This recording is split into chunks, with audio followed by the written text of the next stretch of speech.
The whole tenor and meaning of the world as I see it is that they have to go so far as they fail to develop sane, vigorous and distinctive personalities for the great world of the future. It is their portion to die out and disappear. Now remember too, he also wrote about the future.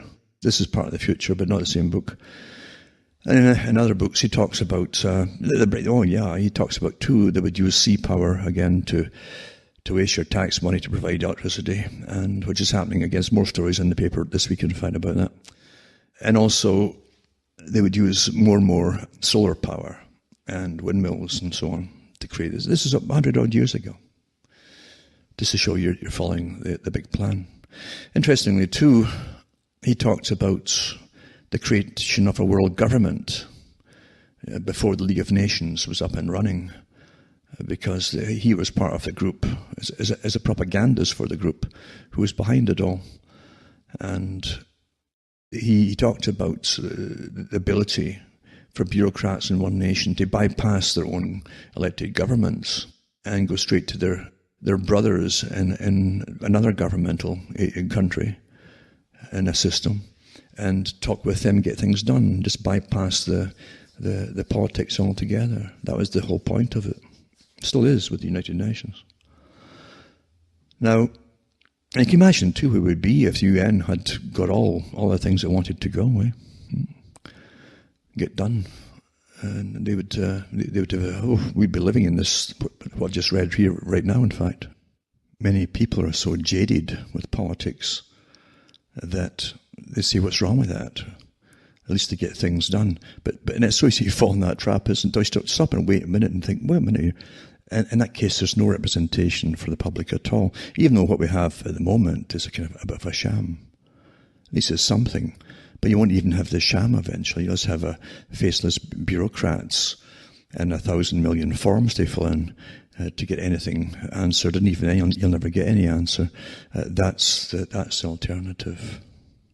But that's what the big boys at the top want. They've always wanted that, where experts, they'll rule the world on behalf of the financial elite.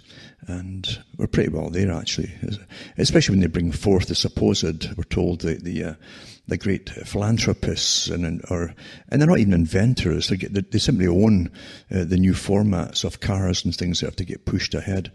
And they're businessmen and investors who get governments to back them dollar for dollar, or actually more, on their investments, so they can't fail. This is the new form of ruling the world.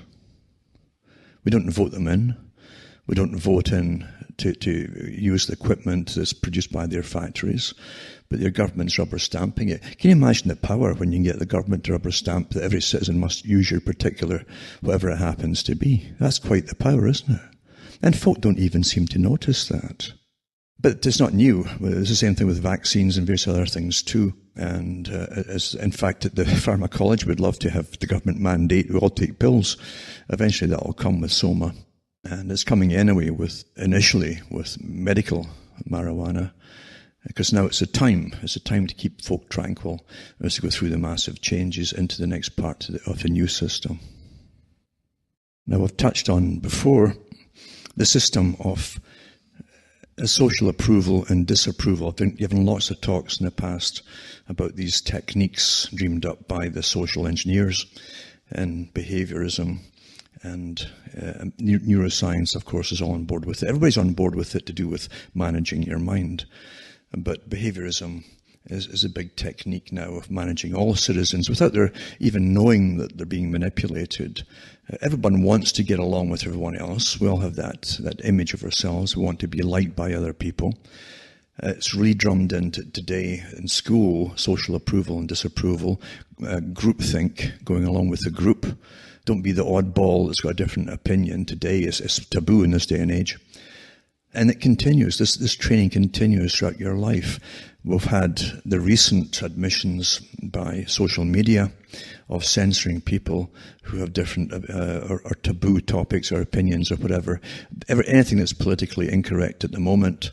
And they tell you quite openly what is correct and what's politically incorrect, and what they want, what they don't want. So you're left, you're blackmailed actually to go along with the system to be accepted. Well, in some countries, and I've given talks even years ago about China being set up as the model state by the United Nations that we're all supposed to follow. Now, China is a vastly different culture than other cultures, and it's a collectivist type culture, more so than Western civilizations, who are more independent, more individualistic in how we get along and how we live our lives. But we're not going to be allowed that. If anything, you'll be eradicated if you don't go along with this, because the big global agenda is for collectivism, in a sense. Until we're almost clones of each other, with all the same opinions. We all want to be good. We want to be socially approved as good, and that way we can get our monthly pay from the government and so on, because that's where it's all supposed to go. As Bertrand Russell said years ago, the state will issue you your cash every month, where you work or not. And that's even been in the news recently again. I read it 2 or 3 weeks ago. Same thing, where they were considering giving everybody a basic income, where you worked or not. You're simply living a script. A script is over 100 years old, at least. And social approval and social disapproval. Well, here's China. It says good citizens will get fast internet and other benefits. And this is from Hired China, so it's actually for jobs in China. And fine, if that's what they want. If that's what they want, they can do what they want. Sure they can. But to force this system on the West, it could cause some problems, I think. Maybe not. Because the techniques I do not ever downplay on the West. I've watched people having their opinions changed all the time by the techniques that are used in science. This is by 2020, the behavior of every single citizen and legal person, which includes every company or other entity in China, will be rated and ranked participating in China's credit scores. The credit scores will be mandatory. This was published in 2014. The State Council of China published a document called Planning Outline for the Construction of a Social Credit System. In 3 short years, based on the government's plan, Chinese tech giants WeChat and Alipay have already launched their own credit scoring system. National Trust Scoring System exists now to rate people in China and secure them services based on the social credit score. And they have other citizens. You actually see it's already here, but they don't call it the same names. But basically, these other citizens, it could even be sock puppets, giving you scores on how good you are or bad you are, whatever it happens to be.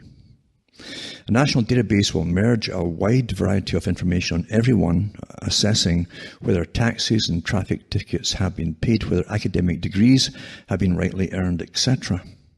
Tencent, and developer of the messaging app WeChat, with more than 850 million active users, launched its own credit system early August, signaling that private social credit systems are alive and well. They mentioned the same thing about Alipay, etc. And it says, no one understands you more than data giants. Controversially, data giants do not hide that it judges the types of products shoppers buy online. Someone who plays video games for 10 hours a day, for example, would be considered an idle person. To tie that right in to what I mentioned earlier from H.G. Wells from 100 years ago. Someone who frequently buys diapers would be considered as probably a parent who, on balance, is more likely to have a sense of responsibility. Another category to assess credit is interpersonal relationships. Sharing what Sesame Credit refers to as positive energy online, nice messages about the government and how well the country's economy is doing will make your score go up. You can see where it all is meant to go. And Sesame has promoted the consumer benefits of a good credit score, from a prominent dating profile on the Baha'i matchmaking site to VIP reservations with hotels and car rental companies. The social credit system in China also affects foreign business. While many reports have focused on how social scoring will affect individuals, a more interesting aspect might be its implications for doing business in China, including foreign companies. Actually, that's not a bad idea for scoring for the businesses, because these businesses are really ripping off their customers. Anyway, functionally speaking, the data will be collected from multiple sources by the so-called National Credit Information Sharing Platform. Do you understand the power that's in the hands of government with all of this? And used to generate ratings for each company. And people with low ratings will have slower internet speeds. That's what they're going to give you as punishment. And restricted access to restaurants and the removal of the right to travel. So you better be good. You better say all the right things and praise everything in the system and so on. That's where it's all going to go. Remember, this is the model state for the world to follow, according to the United Nations. And people with low ratings have slower internet speeds, restricted access to certain restaurants, nightclubs, and so on, removal of a right to travel freely abroad with restrictive control and consumption within holiday areas or travel businesses, will not be hired by certain employers, and will be forbidden from obtaining some jobs. And that's what you have in this still a single party system in China. And again, folk think nothing of it, do they? It's quite interesting to see all this. China has social credit. Beijing sets up a huge system. That was BBC, also on the same topic. And in most countries, the existence of a credit system isn't controversial. Past financial information is used to protect when individuals will pay their mortgages and so on, blah, blah, blah. But China has taken the whole concept a few steps further. The government is building an omnipotent social credit system that's meant to rate each citizen's trustworthiness. There you go. It's interesting, though. I mean, I think some topics are too frightening for most folk to even take it seriously. It's, they could never do that, or they wouldn't do that, etc., etc. But that's exactly what they are doing. That's exactly what they're doing. And as I say, that's the model state for the world. Jacques Attali mentioned it in one of his books as well, that you would be given slower internet speed, and you would be censored if you had any opinions that weren't in line with the government. Now, look at the power, though. Being critical of government or any government policy could have you unemployed and living in poverty, and maybe starving to death, just because you didn't agree with something that government was doing at the time. That's total power. That's what it's called, totalitarianism, isn't it? But no country is going to object to this. None of your governments are going to object to this because they want to bring it in across the board, across the world. And as I say, that kind of system might work fine in a country that is very collectivist by its own historical culture, history, and so on. But it wouldn't wash in the West so well, would it? Or maybe it would, I don't know. I think with enough indoctrination of the right kind, anything can be done to society. I've witnessed that too much of it in my own lifetime that's been done, that was written about again, often before I was born, by big players in this future planning industry. And it's all come to pass, so nothing really shocks me, in a sense. I can't see why they can't bring it in, especially if they get a culture in the West that's addicted to leisure or addicted to playing on the internet or whatever the particular thing it is. I think they could use that as a bargaining tool, be good, etc., and accept this and this and this and this, go along with all of these things, and will allow you to keep playing yourself. I mean, I think that's literally how they could do it. Play itself will be of tremendous value in this bargaining that may or may not even go on. But there you go, that's that. And once taboo socialism, communism, finds comrades amongst the US millennials, all falls into place if you're wondering why it's all happening now. Nothing happens by itself. It's all coerced and managed to bring all things together at the right time for particular agendas. And it says Lee Carter, who this week won a seat in the Virginia House of Delegates, is part of a growing cadre of young politicians pledging their allegiance to the Democratic Socialists of America. And they're quite blatant about it with their little hammers and sickles and all the rest of it too. What they mean by this is quite. And what's amazing really is the fact that most folk have access to the same information that I have and you all have, but most folk don't look it up and find out why is all the top international corporations, the so-called capitalists, on board with forcing a form of socialism across the world on the masses of the public? It's always been that way, though. From even before Lenin came along. It was always the elite behind all this kind of stuff. And a managed society, as H.G. Wells talked about, would make it much, much easier for the elite to rule the world by planning who gets born, who doesn't get born, who they can eliminate, etc., etc. Make it much easier for them to manage it all. Now, talking about the mass indoctrination and so on. Now, Scotland is a test base for GIRFEC. I've mentioned that before. Getting it right for every child is supposedly called. There are a few names for it now too, and things added on to it under the so-called wellness program. This farce of wellness. For the new system, you understand, once you're in a collectivist society and you're given the bare minimum to live on every week across the board, basically, then you're in a collectivist society where the state's in control of dishing out the cash for everybody, whether you're working or not. A centralized system. That was what communism was, of course. And technically the state was in charge of everything. But even in the communist system, it wasn't. The state didn't own all the means of production because many corporations worked in hand in glove with the corporation, the actual corporation of the government, that is. All governments are corporations.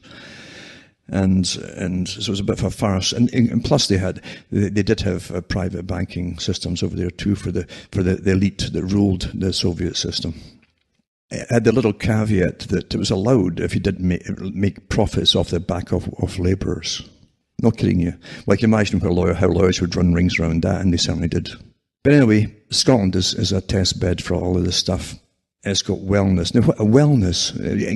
I did talks on that years ago when I saw this creeping into how's your wellness? And they did surveys, you see. Oh, people could be awfully poor, but their feeling of well-being was just hunky-dory. Well, you could drug folk and starve them to death at the same time. And they'll tell you as they're starving to death, they're feeling just hunky-dory. Their wellness is fine. And I'm not just joking about this. You think about they're going to bring in a lot of different drugs now, legalize a lot of different drugs, make it cheap, to bring you through this big phase of the big change into the system, the new system. And if you got you drugged on some kind of soma, then all the better. Doesn't matter what it is, as long as you can just drop out. Oh, and be all happy. How are you feeling today? Well, I have no job, but they gave me this £0.5 of so and so, and it's give me quite a buzz here. I feel pretty well. Well, that's where they're going with all this stuff. I'm not kidding you. H.G. Wells talked about all the useless eaters, like Bertrand Russell did the same thing, same organizations. Yeah. Be humane, kill them off humanely. So here's this thing to do with GIRFEC. This is postcards from the fringe. Times Trust and Scottish Home Education Forum held a fringe evidence session Wednesday, 15th November 2017 to gather views on the Children and Young People Information Sharing Scotland Bill, which is currently before the Education and Skills Committee of the Scottish Parliament. We heard evidence from those with first-hand experience of GIRFEC, that's getting it right for every child. That's where every child is given basically allocated a named person by the government at birth who will check into them all the time throughout their lives, basically, to make sure that they're politically correct, etc., as far as I can see. Then they give the Shanari, is another thing here, Shanari, a name persons policy. So it's GIRFEC, Shanari, a name person policy.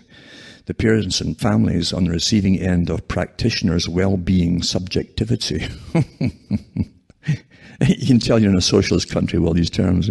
Despite the fact that Parliament didn't think it necessary to seek the views of and hear from such vital players in this debate, the evidence from parents and families is nevertheless crucial to deliberations over this legislation because it is they who have and will continue to bear the brutal brunt of such ill-conceived, poorly drafted legislation.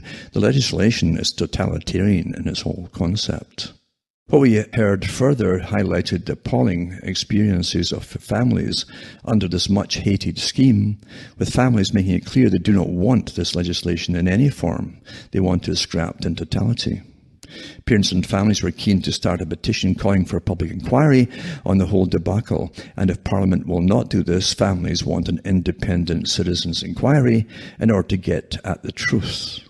Parents and families do not only want the named person scheme scrapped, they raise questions over the viability of continuing with GIRFEC. As one parent stated, data is the spine of GIRFEC. It's not about data collection, but everybody in the family. I mean, completely intimate, ongoing throughout their entire life. Because they also have the GIRFEC for every adult now too, they're pushing to try to push through. Says, how can it work given the ruling from the UK Supreme Court last year? Some of those who gave evidence accompanied us down to the Parliament at the end of the evidence sessions, and one young person who has been a victim of legislation presented, James Dornan, member of Scottish Parliament, convener of the Education Skills Committee, with over 90 pieces of evidence of families' experiences. We hope Mr. Dornan and every member of the committee read and hear these experiences. It's a massive experiment, and it's much bigger than, and they won't, the Scottish Parliament ain't going to tell the people that it's above even them. They're all working in concert with a much higher organisation, global, and Scotland is a test bed for all of this social engineering and all the damage. See, understand, if you're working class and all the rest of it, you're just written off. You're completely written off as part of the experiment. Just like test rats. Rats in laboratories, once they've had all the tests they've done on them, they're always killed by law. I'm not kidding you. And then they're dissected. That's what they do with them. They don't keep them alive if they survive different injections of disease or whatever. They literally kill them.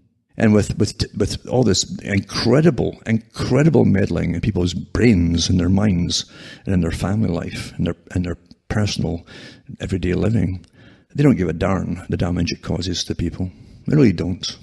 Another one, too, getting it right for every child. Girfeg, I'll put this up to this link so you can read it for yourself. Remember, this is a test for the world. You'll all get this. It would fallen right in with China. I'm sure they have a system, in different systems in China was even better tweaked, you might say, for total engineering of every citizen as they're growing up. This is Girfeg's a national approach in Scotland to improving outcomes and supporting the well-being of our children. Well-being is a very broad thing. It could mean anything you want. Of our children and young people by offering the right help at the right time from the right people. It supports them and their parents to work in partnership. Well, the parents didn't ask for anybody to work in partnership. You understand? Parents are supposed to be parents, but again, they're telling you, no, you're not anymore. The child is, all children are ours. That's what the state is telling you.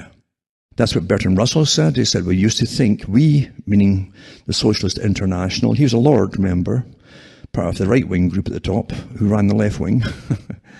And he talked about them. He said, we should think we'd have to take all the children off their parents at birth and raise them independently so they weren't contaminated with the views and opinions of their parents.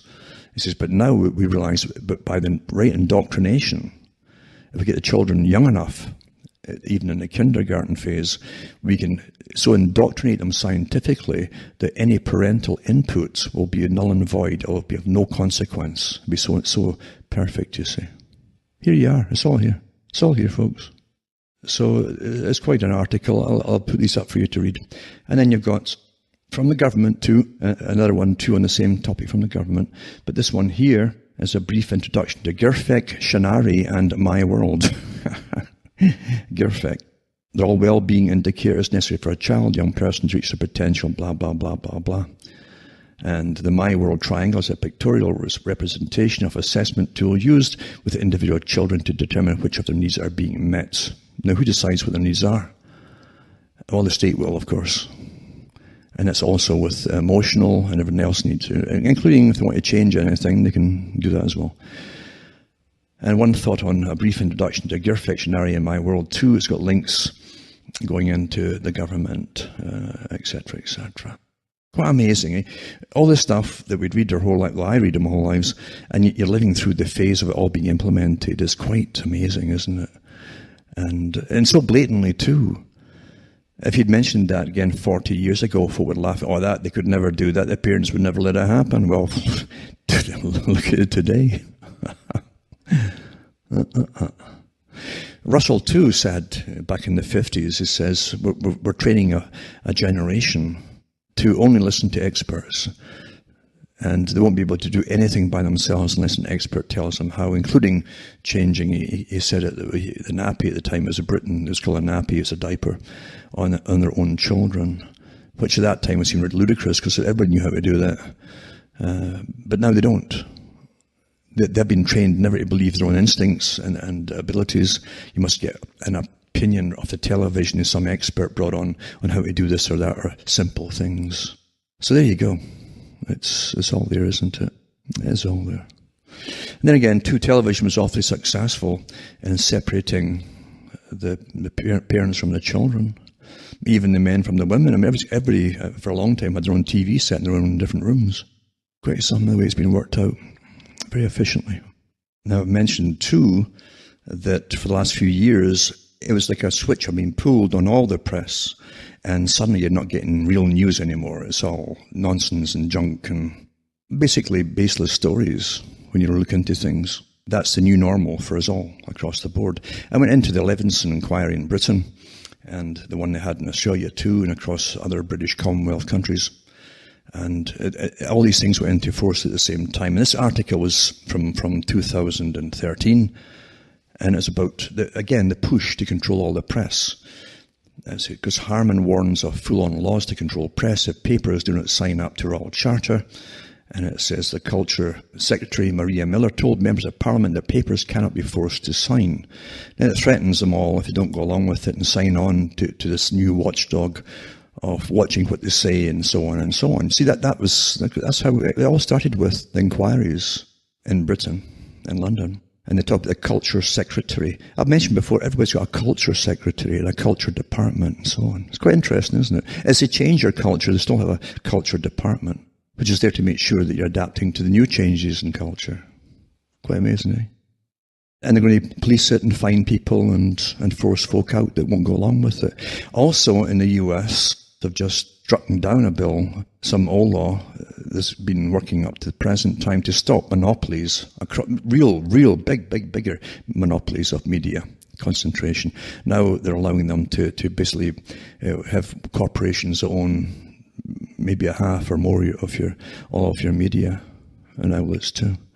That's in the press now too. Because now it's time, you see, to go into the one world system and into the new controlling organisation that controls the world. That's what it's all about, global. And lots of folk will go along with it thinking, well, what's wrong with it? If we can play our lives and be good and do all the right things we're told to do, and perpetual childhood is what it is. And maybe some folk can, actually a lot of folk probably can. They probably will love socialism, as long as they get careful nudges before they get hammered to get them back into line if they're going off on the wrong track without knowing it. They might just enjoy it. Sad but true, perpetual childhood in a world run by experts, and a tier above it all. It's almost like getting above the clouds, where the real world is, the real world where you know everything is being done, you're part of doing it all. But below the cloud we have the ordinary people across the planet who are kept in a scientific maze, basically.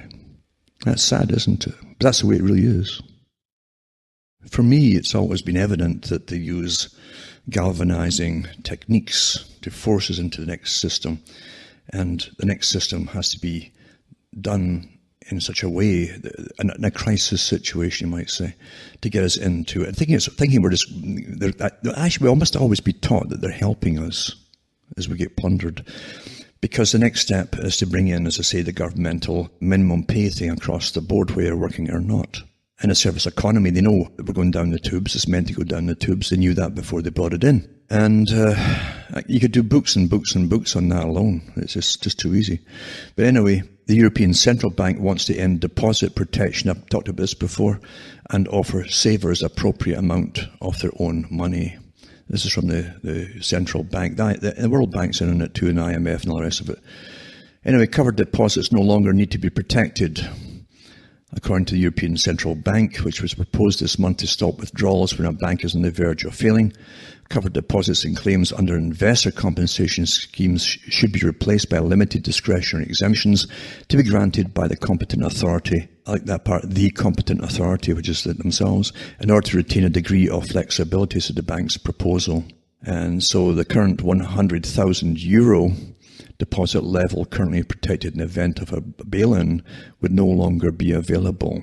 So a bail-in, remember, is when a bailout is when the government uses your tax money to bail them out.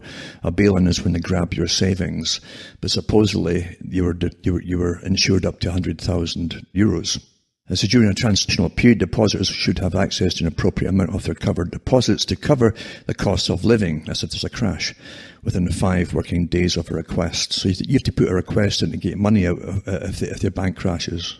That means depositors will have to wait 5 days for a competent authority, quotation marks, to decide what is an appropriate amount of their own money, your money, that they might give to you. so you can buy food, pay bills, and so on. This is happening now, folks, for those who haven't quite got it. That this is mainstream stuff too. It's not conspiracy nonsense. And it makes sense to me. That's where they'd want to go to bring in the new crisis system. It would have to be done in a form of crisis.